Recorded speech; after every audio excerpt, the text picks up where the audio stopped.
आपल्याला आठवत असेल, मी निवडणुकीचा ज्यावेळी फॉर्म भरला त्याचवेळी मी असं सांगितलं होतं की महाराष्ट्रामध्ये महायुतीचीच सत्ता येणार आहे. कारण माननीय एकनाथजी शिंदे, देवेंद्रजी आणि अजितदादांनी केलेली जी विकासात्मक घोडदौड आहे त्याच्यातनं आम्हाला जनता फार मोठ्या पद्धतीनं मतदान करेल हे मी ऑलरेडी सांगितलेलं होतं. आणि त्याचाच एक भाग म्हणून आज आम्ही 200च्या पुढं गेलेलो आहोत. आम्ही फक्त 200 पारची घोषणा केली नव्हती, तर 200 पार आम्ही करून दाखवलेले आहेत. आणि रत्नागिरी जिल्ह्यामध्ये देखील एक जागा फक्त मागे पुढं चाललेली आहे, परंतु 4ही जागा म्हणजे मी 17व्या फेरीनंतर जवळजवळ 30,000 मतांना पुढं आहे. पोस्टलला 2200 पैकी 1700 मतं मला पडलेली आहेत. त्याच्यानंतर स्कॅनिंगची जी मतं आहेत त्यातली देखील 70% मतं ही मला पडलेली आहेत. त्याच्यानंतर अपंग आणि ज्येष्ठ नागरिकांचं जे मतदान आहे त्याच्यामध्ये देखील 70%पेक्षा जास्त महायुती आहे. माझे मोठे बंधू राजापूरला निवडणूक लढवत आहेत, ते देखील मोठ्या फरकानं लीडला आहेत. तिकडे योगेश कदम देखील लीडला आहेत, शेखर निकम देखील लीडला आहेत. आणि गुहागरची जागा देखील आम्ही अपेक्षित धरलेली आहे. पण ओव्हरऑल कोकणामध्ये पुन्हा एकदा कोकण हा वंदनीय बाळासाहेबांच्या धनुष्यबाणाचा आणि महायुतीचा आहे हे सिद्ध होतं आहे. यंदा कोकणात नवीन इतिहास घडलाय. सिंधुदुर्गमध्ये 2 बंधू आणि रत्नागिरी जिल्ह्यात 2 बंधू. या नवीन घडामोडीकडे कसे पाहता आपण? याचं उत्तर मी निकाल झाल्यानंतर देणार आहे. कारण काही गोष्टी या 5 वर्षामध्ये मी राजकारणात नव्यानं शिकलेलो आहे. राजकारण किती हीन दर्जाच्या पातळीवर जाऊ शकतं हे 5 वर्षात मी अनुभव घेतलेला आहे.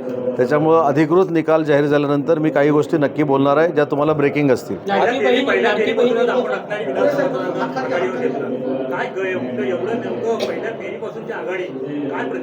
मला असं वाटतं की हे प्रेम रत्नागिरी संगमेश्वर मतदारसंघातल्या जनतेचं आहे, हे प्रेम रत्नागिरी जिल्ह्यातल्या जनतेचं आहे.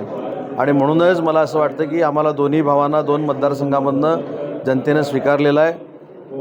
याच्या नंतरची पत्रकार परिषद मी स्वतः घेणार आहे. महाराष्ट्राचे कर बघता लाडकी बहीण योजनेचा हा प्रतिसाद म्हणू शकता? नक्कीच आहे की तमाम बहिणींना मी मनापासून धन्यवाद देतो. लाडक्या बहिणींना त्यांनी देखील आमच्या विजयामध्ये फार मोठा मोलाचा वाटा उचललेला आहे. आणि मी पहिल्या दिवसापासून सांगतो आहे, ज्यावेळी मी पत्रकार परिषदा मुंबईमध्ये देखील घेतल्या की 3 नेते जे आहेत त्याच्यामध्ये प्रामुख्याने एकनाथजी शिंदेसाहेब असतील, यांचा ॲक्सेस डायरेक्ट लोकांबरोबर होता, ते काय फेसबुक लाईव्हवर नव्हते. दुसरं देवेंद्रजींचा देखील ॲक्सेस हा अतिशय लोकांपर्यंत असतो. आणि तिसरे जे अजितदादा आहेत ते ॲडमिनिस्ट्रेशनवर प्रकट ठेवून आहेत. त्याच्यामुळं तिघांची जी युती आहे ही अतिशय महत्त्वाची होती. आणि त्याच्यामध्ये केंद्र सरकारनं आम्हाला जे सहकार्य केलं होतं, नरेंद्र मोदी साहेब असतील, त्याच्यानंतर अमित शहा साहेब असतील, नड्डा साहेब असतील, यांचं देखील या विजयामध्ये फार मोठं योगदान आहे. कल पाहता भाजप हा मोठा पक्ष ठरताना दिसत आहे. शिवसेनेकडून देखील मुख्यमंत्रीपदावर दावा केला जाऊ शकतो. बघा, मी शिवसेनेमध्ये काम करतो, एकनाथ शिंदेसाहेबांच्या नेतृत्वाखाली काम करतो. नक्की मला असं वाटत असणार की माझ्याच पक्षाचा मुख्यमंत्री झाला पाहिजे, शिंदेसाहेब मुख्यमंत्री झाले पाहिजेत.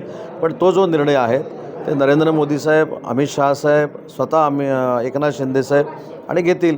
पण मला जर विचारलं मी शिवसेनेचा म्हणून, तर ते माझे नेते आहेत, त्यांच्या नेतृत्वाखाली आम्ही काम करतो.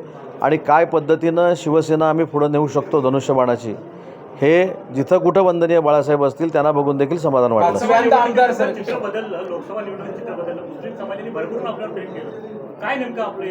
मला मुस्लिम समाजाला देखील मनापासून धन्यवाद दिले पाहिजेत. मतदारसंघातल्या सगळ्याच जाती धर्माच्या लोकांना मला धन्यवाद दिले पाहिजेत. परंतु मी सुरुवातीपासून सांगत होतो की मुस्लिम बांधवांचा जो गैरसमज होता तो दूर आम्ही करू. तो फार मोठ्या प्रमाणात आम्ही करू शकलो नाही, हे मोजणीतल्या आकडेवारी देखील दिसते. परंतु माझ्याबरोबर काम करणाऱ्या मुस्लिम कार्यकर्त्यांनी अतिशय चांगल्या पद्धतीनं काम केलं होतं. म्हणून आम्ही 20, 25, 30वर राहिलो नाही. आम्ही बऱ्यापैकी मतं पुढे नेऊ शकलो. आणि हळूहळू आता पुन्हा एकदा सरकार स्थापन झाल्यानंतर आपल्याला मुस्लिम बांधवांमधला देखील गैरसमज दूर झालेला दिसेल. आणि सगळ्यात रत्नागिरीच्या दृष्टीनं महत्त्वाची गोष्ट होती की ज्या लोकांनी असं एक षडयंत्र करून मला हिंदू द्वेष्टा ठरवण्याचा प्रयत्न केला होता, त्याला हिंदू कम्युनिटीनं जोरदार प्रत्युत्तर दिलेलं आहे.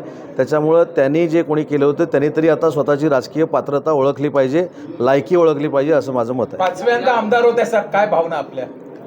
नाही, चांगलंच आहे ना. नशिबामध्ये 5व्यांदा आमदार होईन किंवा एकदा तरी आमदार होईन असं वाटलेलं नव्हतं. परंतु हे रत्नागिरीकरांचे उपकार आहेत.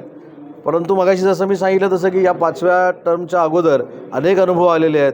त्याच्यामुळं आता उद्यापासून आमदार झाल्यानंतर किंवा मला जर पुन्हा एकदा मंत्रिमंडळामध्ये जर संधी मिळाली तर आता आपलं कोण आहे परकं कोण आहे हे बघूनच काम करावं लागेल. यापूर्वी प्रतिस्पर्धीत राहिलेले बाळमळे यांचा आता पराभव जवळपास निश्चित झालेला आहे. पुन्हा एकदा तुम्ही त्यांचा पराभव केलेला काय?